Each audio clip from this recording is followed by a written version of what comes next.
C'est l'une des dernières communautés du peuple des mers. 5000 personnes, les Tanka, qui vivent sur l'eau, dans une baie de l'île chinoise de Hainan. Monsieur Zhang et sa femme sont nés dans une de ces maisons. Ils ont grandi avec Monsieur Zhou, jouant sur les planches qui relient les habitations flottantes.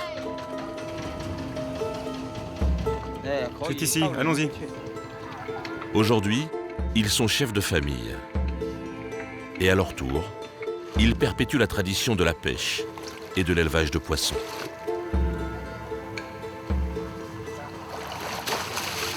Ce sont des mérous d'élevage. C'est ce qu'on vend le mieux en ce moment. Celui-ci fait 2 kg, 2,5 kg. Ici, nous sommes dans la baie de Chinchun. Et ça, ce sont les pontons flottants des Tanka. Et là, ce sont les poissons que nous élevons nous-mêmes. Nous, les Tanka, nous élevons principalement des mérous. Dans le passé, les Tanka vivaient sur des pilotis. Les empereurs ne nous autorisaient pas à venir sur la terre ferme. Le peuple des mers n'a pas choisi son destin dans l'histoire chinoise. Il n'était tout simplement pas autorisé à vivre sur Terre.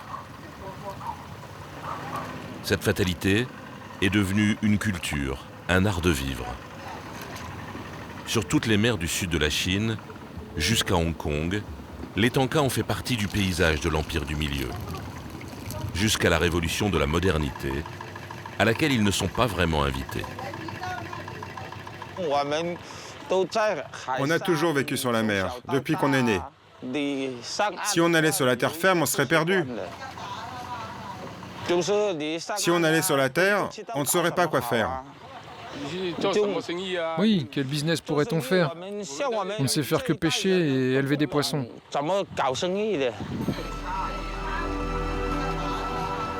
Pendant que les Tanka élèvent leurs mérous, sur Terre, le monde a basculé.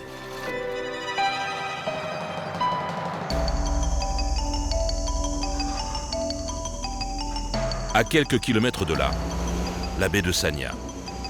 C'est le nouveau paradis tropical de la Chine populaire. Hôtels de luxe, centres commerciaux gigantesques, maîtres nageurs et surfeurs comme en Californie. L'île de Hainan rêve du modèle américain. Elle veut devenir une destination touristique majeure, comme un Hawaï ou un Dubaï asiatique.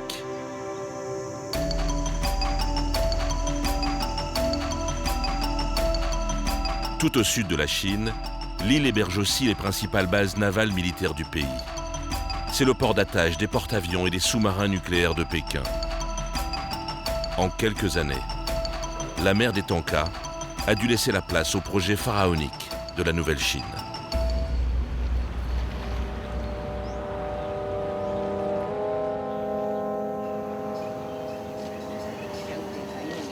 On peut peut-être passer par là, mais je crois que c'est bloqué. Monsieur Li a 86 ans. Il y a quelques années, sa maison flottante était posée ici. On habitait juste là. La digue a été construite depuis l'autre côté jusqu'ici, de ce bord là-bas. Ils sont arrivés ici, mais ils n'ont pas encore terminé les travaux. Ici, avant, c'était une plage. Ça n'était que du sable tout le long. Et puis, ils ont construit cette jetée. On vivait ici, vers là-bas. Je sais pas si c'est praticable. On peut essayer par là. Pour construire une marina ultramoderne, les Remblais ont mangé une partie de la baie de Sanya. La terre a gagné sur l'eau et le village de Tanka a été démantelé. C'est par ici, allons-y. Monsieur Li revient sur les traces de son passé avec ses deux filles. Hé, qu'est-ce que vous faites ici? Vous devez partir. C'est un site de construction, là. Vous n'avez pas le droit d'être ici. Mais on vient juste prendre des photos en souvenir parce qu'on habitait ici. Peut-être, mais vous devez partir. Ici, on avait l'habitude de faire traverser les gens d'une rive à l'autre par bateau. On était adolescentes. On gagnait un peu d'argent comme ça, quelques yuan par trajet. D'ici, juste en face, Jusque là-bas, vous voyez, jusqu'autour de l'île du Phénix. Quelques yuan. On ne gagnait pas beaucoup d'argent. C'était déjà beaucoup, quelques yuan à l'époque. Et puis après, le prix a commencé à augmenter. C'est passé à 10 yuan et même plus. Après, les bateaux des riches taïwanais et des hongkongais sont arrivés. Et là, on a commencé à gagner de plus en plus d'argent et la vie est devenue meilleure. Un peu de nostalgie, mais pas tant que ça. Aujourd'hui, nous sommes venus là où était mon ancienne maison. Et je suis très heureux parce que la maison dans laquelle nous vivions était vraiment vieille. Maintenant qu'ils ont terminé le port, ce lieu va certainement être rempli de tours, bientôt. Et c'est bien que le gouvernement fasse cela. L'ancien pêcheur a été indemnisé. Il a l'impression aujourd'hui de faire partie du grand projet de la Chine nouvelle.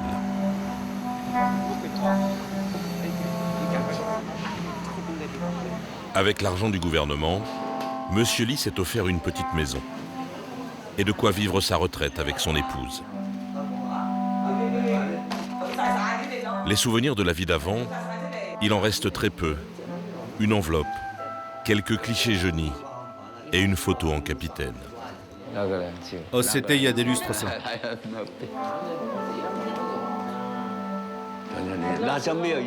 À l'époque, on ne prenait pas de photos. Sur les bateaux, personne n'avait d'appareil. Quand on pêchait du poisson, et on en pêchait beaucoup, on l'échangeait contre du riz. On ne savait même pas comment cultiver de riz, et on ne pouvait pas le faire d'ailleurs. On n'avait pas non plus de légumes ni de thé, donc on faisait des échanges. En améliorant la vie matérielle des Tanka, Pékin parvient à les convaincre, un par un, de laisser leur place sur la mer. Monsieur Li affirme qu'il n'a pas de regrets. Il préfère sa vie sur Terre. Mais il sait aussi qu'il n'avait pas le choix. C'était impensable pour nous de quitter cet endroit, mais le gouvernement avait besoin de place, donc on était obligé de partir. C'est impossible de ne pas obéir, c'est impossible de ne pas écouter le gouvernement, car dans ce cas, on n'est pas indemnisé. On peut soit choisir de garder sa maison ou bien toucher des indemnités financières. C'est comme ça que ça marche avec le gouvernement. Si vous aviez 100 mètres carrés, vous touchiez plus de 200 000 euros. Qui aurait refusé? Il y en a qui ont fait fortune grâce à la démolition de leur maison. On chante une chanson de pêcheur?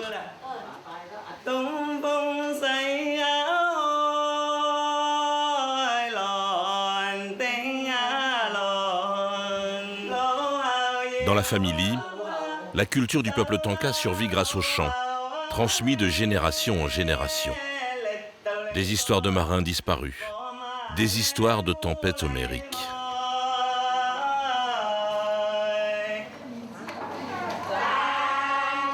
Une fois par semaine, la fille de Monsieur Li chante avec un groupe d'anciens pêcheurs sédentarisés.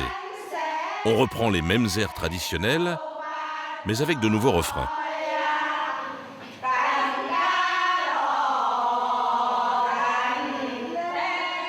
Elles sont différentes des chansons qu'on chantait enfant.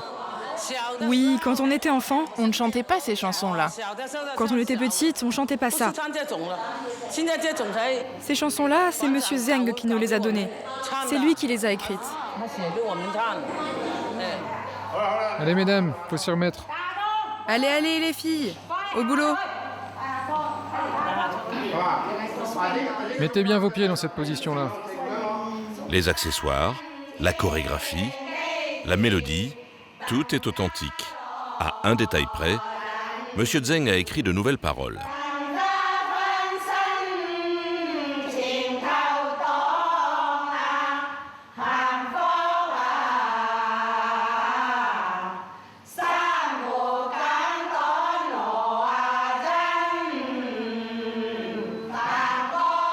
Le chef de cette chorale, Monsieur Zeng, est également secrétaire de la section locale du Parti communiste chinois.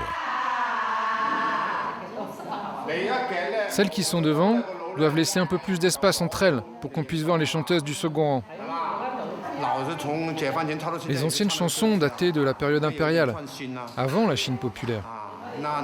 On peut les faire évoluer, et c'est comme ça que notre culture peut progresser. Si on garde les paroles écrites avant la nouvelle Chine, elles n'ont plus d'intérêt aujourd'hui. Chaque époque a son histoire. On doit écrire sur ce qu'on vit et sur ce qu'on produit à l'heure actuelle. Ça n'est pas figé. Par exemple, il y a eu le 20e congrès du Parti communiste. Alors nous avons écrit une chanson dessus.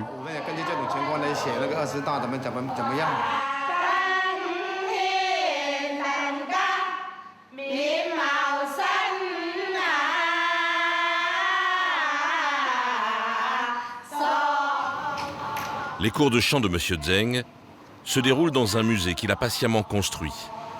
Sur 6000 mètres carrés, toute la culture du peuple des mers est exposée. M. Zeng lui-même a grandi sur la mer, avant de prendre des responsabilités sur Terre. Grâce à ce musée, les visiteurs et nos concitoyens peuvent en savoir plus sur l'histoire des Tanka. Les mauvaises langues pourraient dire « Comment ça? Les Tanka ont une culture ?» Donc ici, nous mettons en valeur leur culture. Au Tibet ou au Xinjiang, on trouve également des musées qui affirment que le sort des minorités locales s'améliore et qu'on préserve leur culture. Lorsqu'une communauté fait obstacle aux ambitions de Pékin, elle est souvent réduite à son folklore. Ce qu'il en reste devient alors une attraction pour les touristes chinois. Yo a 31 ans. Il est né ici, dans la baie de Xinchun. 600 maisons et près d'1 millier de personnes sur ce village Tanka. Habituellement, nous élevons des mérous et d'autres poissons des mers du Sud. Mais tout pourrait être bientôt démoli. Il y a de moins en moins de pisciculture et de moins en moins de gens qui vivent sur les radeaux. Depuis 2 ans, le gouvernement chinois multiplie les expropriations dans cette lagune. Objectif, dégager une zone maritime de 22 km² pour y bâtir un tout nouveau port de pêche. Yo est célibataire, c'est le cadet de sa famille. Il partage une chambre avec sa sœur, sa nièce et son neveu. Voilà ma chambre, juste là. Bon, elle n'est pas très rangée en ce moment. Cette pièce est celle qu'occupent mes parents. La décoration est très simple. Il n'y a pas de matelas ici. On déplie des paillasses et on les déroule par terre tous les soirs. Et là, il y a un autel pour prier en mémoire de nos ancêtres. Enfin ici, il y a le restaurant. Les parents de Yo ont abandonné la pêche. Ils ont ouvert un restaurant. Tous les jours, sa mère y prépare une soupe traditionnelle de riz, de poisson et de crabe qu'ils vendent aux touristes. Les Zhou gagnent aujourd'hui leur vie grâce à ces visites guidées. Toute la journée, des bateaux-bus déposent des centaines de touristes. Ici, on peut voir des mérous et aussi des mérous géants. Oui, des mérous géants. Les Tanka sont devenus des attractions, un spectacle vivant pour les Chinois du continent. Maintenant, je vais vous montrer l'endroit où vivent les Tanka. La nuit, ils dorment ici. Dans cette pièce, il y a les personnes âgées et les enfants. Et là, c'est pour les jeunes. Ils vivent de cette manière encore aujourd'hui. On comprend pourquoi Yo tient à ranger sa chambre. Elle est désormais une attraction sur le programme des visites, juste avant de nourrir les mérous, élevés par sa famille.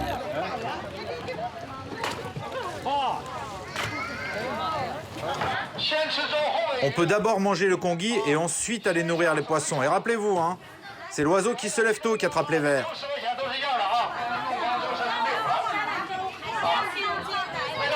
Pas de panique, un par un, tout le monde en aura. J'en veux un de plus. 3 bols. Une pince de crabe en plus, merci. Il n'y en a plus de pinces. Et le 3e bol. J'en avais demandé 3.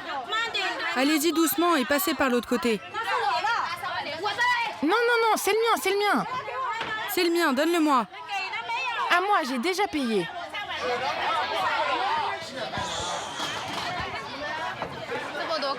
Vous n'aimez pas parler aux touristes? Non, pas vraiment.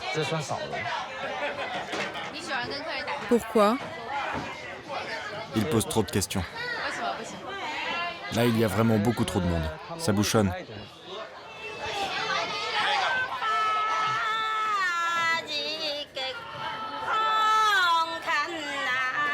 Pour Yo et sa famille, le tourisme est tout autant une manne financière qu'une menace sur leur tradition. Alors, dès qu'il le peut, le jeune homme s'échappe pour renouer avec ses véritables racines.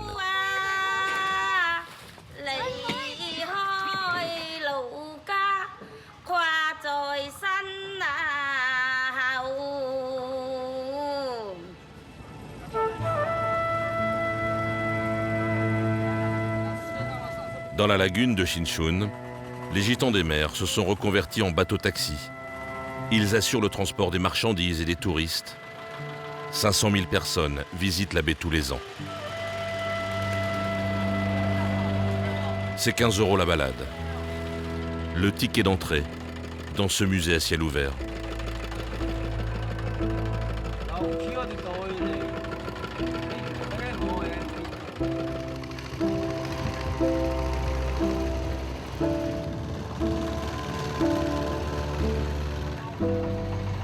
Cet hôtel haut de gamme est sorti de l'eau en 2021. 22 chambres de luxe avec vue sur le lagon. Pour 200 € tout compris, l'établissement propose l'expérience Tanka. Par exemple, dormir dans une réplique de bateau traditionnel, mais avec l'eau courante et l'électricité. C'est un Tanka de 10 générations, Monsieur Go, 33 ans, qui en est le propriétaire. Et toi, range-moi ce filet.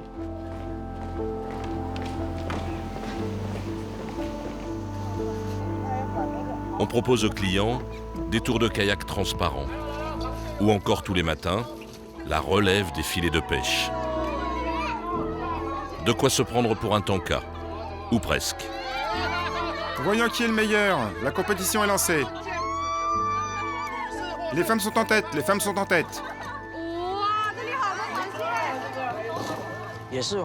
C'est une opportunité commerciale pour nous. Le pays entier est en train de découvrir la culture Tanka qui devient populaire. Moi-même, je suis un Tanka. C'est le moment de faire quelque chose. C'est pour ça qu'on doit se démarquer et savoir saisir cette opportunité. Pour bâtir son établissement, M. Go a racheté 16 maisons flottantes. 16 familles qui ont été relogées sur le continent avec l'aide du gouvernement.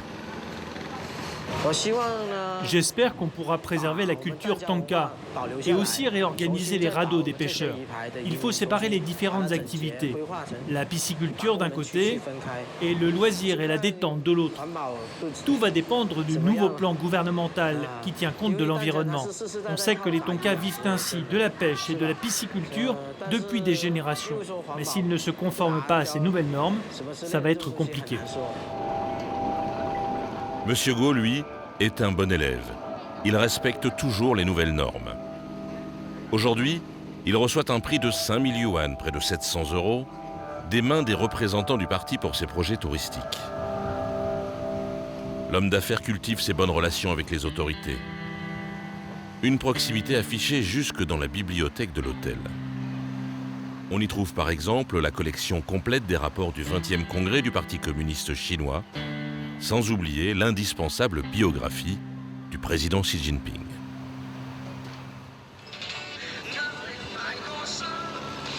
Monsieur Zhang, le pêcheur de la baie de Shinchun, n'habite pas lui dans une maison flottante.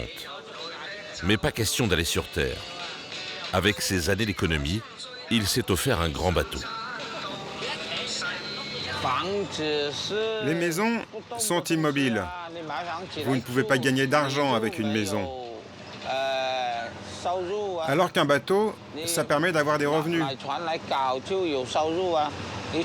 Si vous sortez pêcher, vous pouvez gagner de l'argent. Alors l'argent circule. Si vous achetez une maison, l'argent n'est pas productif. Vous dépensez sans produire.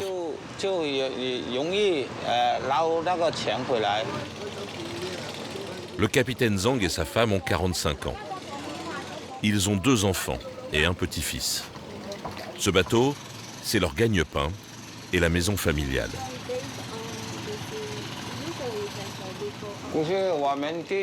Quand on s'est marié, avec nos économies, on a acheté un petit bateau. Après, on a pu acheter un bateau plus grand. Et maintenant, on a ce gros bateau. Il fait 22 mètres. Notre premier bateau, le petit, faisait 7 mètres. Nous, les pêcheurs, on ne gagne pas beaucoup d'argent. Mais dès qu'on fait un peu de profit, on peut le mettre de côté et espérer gagner en niveau de vie.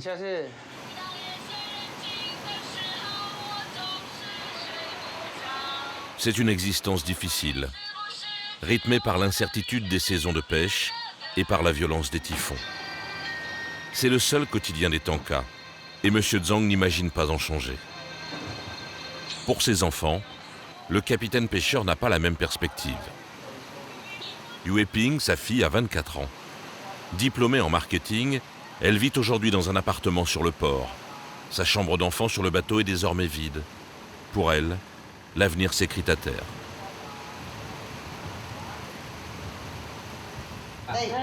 Allez, allez, on trinque. Bon, c'est comme ça qu'on dîne, nous. On fait toujours un dîner simple comme celui-ci. Un dîner simple, un plat typique Tanka, fondue chinoise à base de poissons et de fruits de mer dans une sauce à l'ail. Monsieur Zhou, l'ami d'enfance, est un invité permanent avec sa famille. C'est une vie en communauté. Ils sont conscients d'être probablement la dernière génération à la partager. Avant, un Tanka épousait forcément un Tanka. C'est le destin qui décidera. Rien n'est sûr. C'est le destin qui choisira si tu épouses un Tanka ou pas. Et toi, tu veux épouser un Tanka? Épouser un pêcheur? Faut que j'en discute avec mes parents pour voir s'ils le veulent ou non. Ça dépend d'elle. Elle est libre de choisir. Allez, on trinque. Les enfants pourront choisir leur mari, ils pourront aussi choisir leur destin, ils ont fait des études. Leurs parents, eux, n'avaient pas le choix. Nous, les Tanka, on pêche, on fait de l'élevage de poissons. On ne sait rien faire d'autre. On ne peut compter que sur la mer, on dépend d'elle. Alors que les gens qui vivent sur Terre, ils peuvent compter sur leur ferme, la culture de la Terre. On est différents et ils peuvent faire des affaires, eux. J'ai un fils et une fille. Je ne veux pas qu'ils aient une vie aussi dure que la nôtre. Ils ne sont pas allés dans des petites écoles locales. Ils sont allés loin pour être dans de bonnes écoles. On a mis beaucoup d'argent dans leurs études.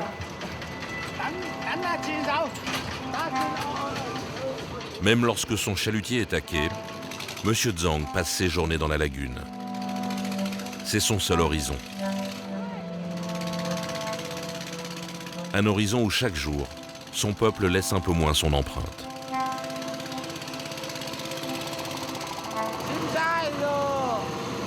Je ne peux pas vous dire si tout ça va disparaître. Je sais pas. On est un peu inquiet parce que la vie devient de plus en plus confortable. Alors oui, il est possible que tout cela disparaisse.